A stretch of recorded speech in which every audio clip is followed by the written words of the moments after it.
अब एडमिशन कम हो गया है, बच्चे नहीं जा रहे हैं, काहे लिए जाएगा भाई? तुम 20,000 रुपया उसका हॉस्टल का पैसा लोगे तो काहे जाएगा? वो एटीएम का मशीन है, भाई को निकाल दिए पैसा नहीं देंगे। अच्छा कोटा हो गया, वहाँ कैसे टीचर थे? कोई कोटा के प्रॉपर टीचर होंगे, हकीकत बात है, अच्छा शहर है, बड़ा शहर है, लेकिन ज्यादातर यूपी, बिहार, हरियाणा, राजस्थान, गुजरात के टीचर थे। अभी क्या हो गया है? अब ज्यादातर टीचर को हम लोग कहाँ लेके आ गए हैं? पटना। तो लड़का बकलोल थोड़े है, वो कहाँ लिए जाएगा वहाँ पे? जब टीचर आ जाए यहाँ पर नहीं देते, बिल्डिंग ढांक में जाएगा वहाँ पे, है ना? सोसाइटी कैपिटल बन कर आ गया था। तो आज हम लोग सब लोगों से मिलेंगे, चाहे वो यूपीएससी की टीम हो, बीपीएससी की हो, नीट की हो, जेई की हो, कंपटीशन की हो, सब लोगों से हम लोग को मिला है। समझ रहे हैं? तो आराम से हम लोग बैठेंगे, ऊपर वाले विद्यार्थी लोग बस आप लोग रेलिंग और कुर्सी पे ही बैठे रहेंगे, कोई दिक्कत? सब लोग ठीक है ना? बढ़िया। आप लोग को देखते तो बड़ा खुशी होती है हम लोगों को, आप लोग फ्यूचर ऑफ इंडिया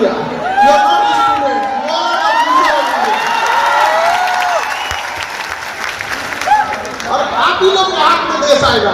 अब तो पता है क्या है कि 2018-17 बैच के जो अधिकारी थे जो उस समय बने थे, अब वो लोग अच्छे खासे पोस्ट पे आ गए, क्योंकि 8 साल 10 साल हो जाने के बाद आप लोग का अच्छा खासा अब रेपुटेशन सारी चीजें हो जाती है। तो कई बार कुछ फाइल वगैरह उन लोगों के पास ले जाना होता है, बड़ा खुशी होती है। फाइल पे जब साइन कर देते हैं तो याद आता है कि एक टाइम था ये लोग लाइन लगा के अपना डाउट पूछने आते थे कि सर ये कैसे हो गया, सर हम कमजोर विद्यार्थी हैं, सर हमको 75 तो समस्या रहता था उनसे। आज देखिए अपने अपने ऑफिस में बैठा है तो बड़ा खुशी होता है। तो आज आप लोग भी यहाँ बैठिए, ये चीजें याद रखिएगा, एक अपने साथ एक फोटो लेके जाइएगा उस दिन के लिए, जिस दिन जब आप अधिकारी बनिएगा तो हो सकता है कि आपके अंदर में ये बापू सभागार हो जाए कि आप ही को इसका मैनेजमेंट हेड बनाया जाता है। तो याद रहेगा कि एक दिन ये दर्शक एक विद्यार्थी के तौर पे बैठे थे, आज इसको क्या कर रहे हैं, कमांड कर रहे हैं। उस दिन जिम्मेदारी समझिएगा, घमंड नहीं। समझाइएगा, जिम्मेदारी हमेशा निभाइएगा, जिम्मेदारी बहुत बड़ी चीज होती है, लेकिन जब घमंड आ जाता है तो तहस नहस हो जाता है। तो प्लीज आप सबसे कहते हैं, आप जहां भी रहिएगा घमंड मत कीजिएगा।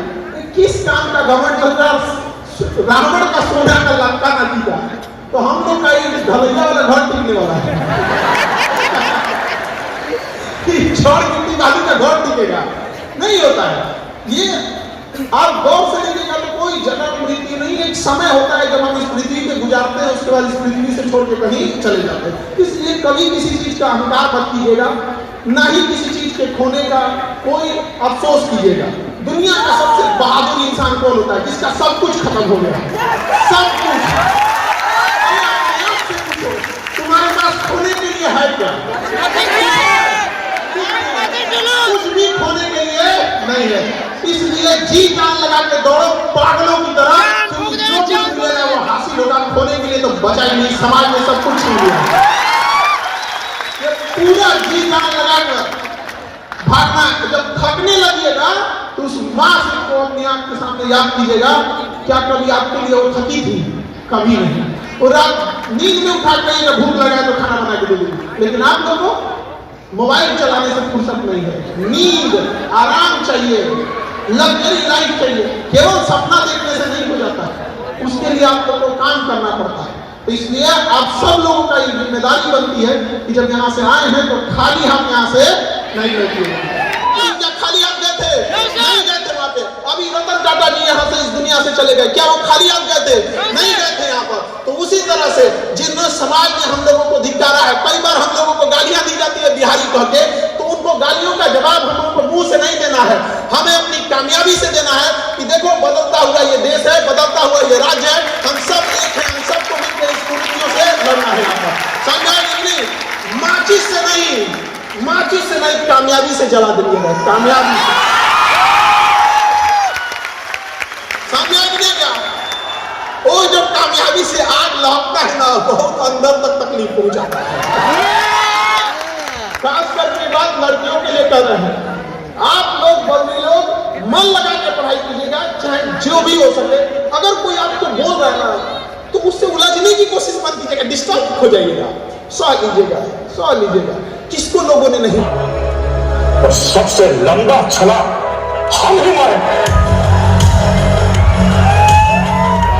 बनेगा जो हकदार होगा।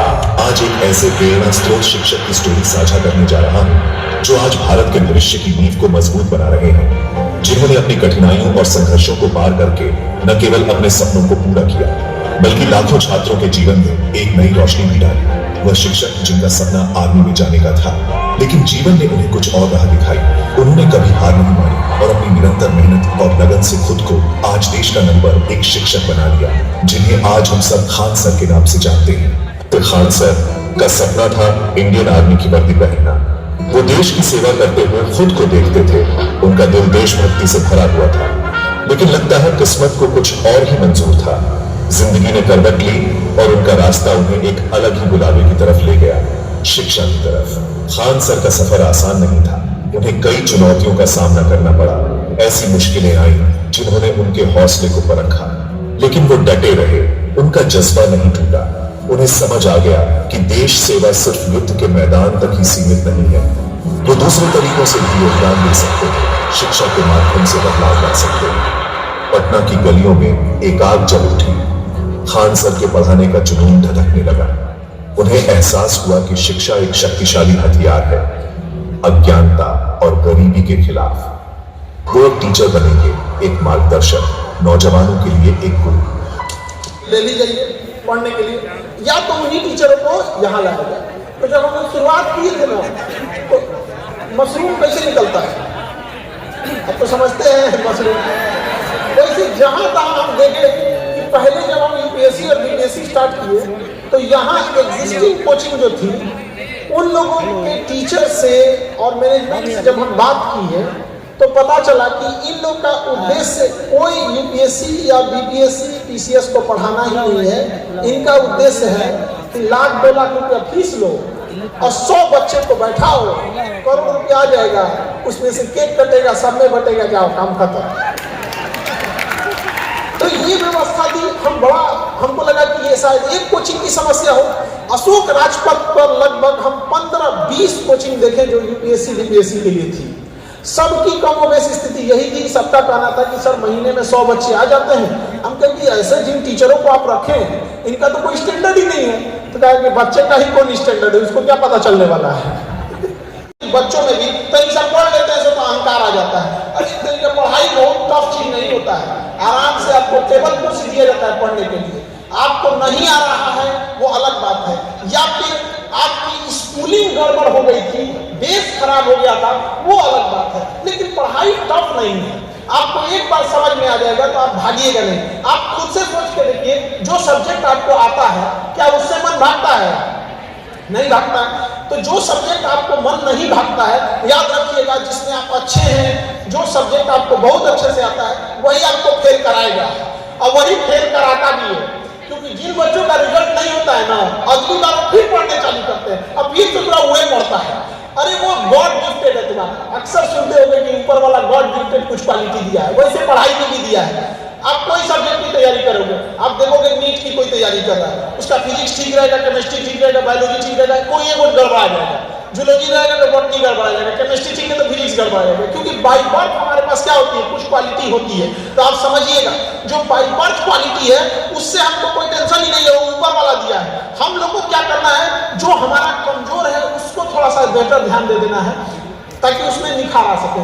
यही रीजन है कि देखिएगा, किसी का रिजल्ट नहीं होता है ना तो उसका 4 साल 5 साल रिजल्ट नहीं होता है, वो उब जाता है। फिर वो क्या करता है, उस चीज को पढ़ना चालू करता है जिसमें उसका इंटरेस्ट नहीं है। उससे क्या होता है कि जब उसका एक जो बाई बर्थ था वो तो ठीक हो ही गया, अब कुछ अपने से सुधार किया, तो जब रिजल्ट होना चालू करता है 7-8 में एक बार हो जाता है। तो आप लोग कहते हैं भाई इसको तो इतना रिजल्ट हो गया, हमारा हो ही नहीं रहा। तो आप उस सब्जेक्ट पे ध्यान दीजिएगा जिससे आपका मन भागता है, क्योंकि वही ना दुश्मन है आपका। लेकिन आप लोग क्या करते हैं, जिस पे आपका कमांड है उसी पे ध्यान देने लगते हैं। और आजकल डिस्ट्रैक्शन के रास्ते बहुत हो गए हैं। मोबाइल आ गया है, मोबाइल में भी वो घसकाते रहो, नचनियंस का गाना देखते रहो, कुछ भी देखते रहो, क्या ही मतलब है। अरे कभी सोचे हो कि तुम्हें लोग मोबाइल पे देखें? कभी सोचो लोग तुम्हें भी तो देखें। कब लाओगे वो दिन जब लोग तुम्हारा इंटरव्यू देखेंगे, कैसे कामयाब हो गया, कैसे टॉप रैंक ले आया, कैसे इतनी गरीबी में इतना आगे बढ़ गया, कैसे इस लड़की को रोका गया समाज में लेकिन आज इतनी बुलंदी पे पहुंच गई। खुद को दूसरे को देखते रहोगे या अपने आप को भी देखना है? अपने आप को देखना ही नहीं। तो एक दिन अपने आप को जब मोबाइल उठाना ना तो याद रखना है कि एक दिन लोग हमको भी देखेंगे। इसमें समझाए किया गया आपको, सर्च आपका भी, आपके भी नाम से किया जाएगा सर्च। बकलोल आपको डांटने बोलने का हक हमको है, बाकी कोई बोल देगा। हाँ, बाकी कोई बोल देगा, लड़ लेंगे हम ही उनसे। तो समय को मत गवाइएगा। याद रखिएगा, इंसान सबसे ज्यादा कंसंट्रेट, कामयाब होने के लिए कंसंट्रेशन जरूरी है। इंसान कंसंट्रेट बस एक जगह होता है, जब वो पैसा गिनता है तब उसके बाद कंसंट्रेट नहीं होता है। चाहे पूजा कर रहा है लेकिन इसको ध्यान में है, नमाज पढ़ रहा है तब वो उसको ध्यान में है कि कोई काम बचल है। लेकिन जब वो पैसा गिनता है तो बगल में कोई बतियाने लगता है, जब जा रहा है घूमने में, चुप रहो। काश ये कंसंट्रेशन आपकी पढ़ाई में आ जाए। तुम 1 घंटा पढ़ो, हम तुमसे नहीं कर रहे हैं 8 घंटा पढ़ो, 1 घंटा पढ़ो, लेकिन कंसंट्रेशन वैसा जैसे क्या करते वक्त। दूसरा कारण है कि कि जिन बच्चों की स्कूलिंग अच्छी नहीं हुई, चाहे वो स्कूल अच्छा नहीं था या उनके घर को पैसे नहीं थे जिससे कि अच्छे स्कूल में जा सके, तो जिनकी स्कूलिंग अच्छी नहीं है, पढ़ने में कमजोर है, उन्हें समझ में नहीं आती है, तो बैक बेंचर सबको एक उम्मीद रहता है कि मास्टर हमरा नहीं समझा पाएगा, खान से समझा देगा उसको। तो ये उम्मीद होता है उसको, कितना टेंशन में रहता है। अब पढ़ाने के बाद वो इतना बदमाश है कि क्लासों में जब समझ जाता है ना तो घमंडे मात जाता है, घरवा जाकर रिवीजन नहीं करता, समझाए तो ही है, कोई डाउट हो सकता है, सब हो गया यहाँ पे। अरे गधो, इतना भी ओवर कॉन्फिडेंस में नहीं रहना है, रिवीजन तो कम से कम घरवा करना है ना। तो मुख्य ये दो कारण है।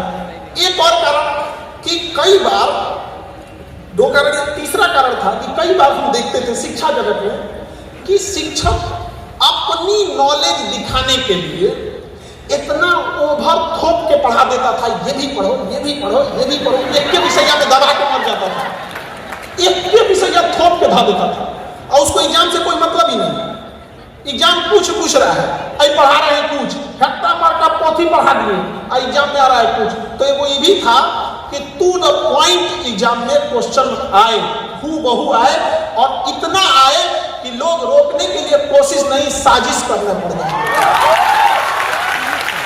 तो मोटा मोटी 3 उद्देश्य है। बाकी हम तो खुदे कहते हैं कि हमको पढ़ाना पसंद नहीं, हमें बनना था फौजी, नहीं बने।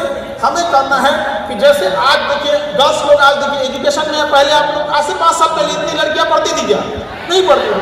हमारा उद्देश्य था किसानों के लिए, हम चाहते हैं कि किसान सबको अपना 4 व्हीलर पे किसान घूमे और धोती पे जाए शोरूम पे खरीदने के लिए, वैसे ही हवाई चप्पल एक ओर से एड़ी के दबाव से घिस गया हो।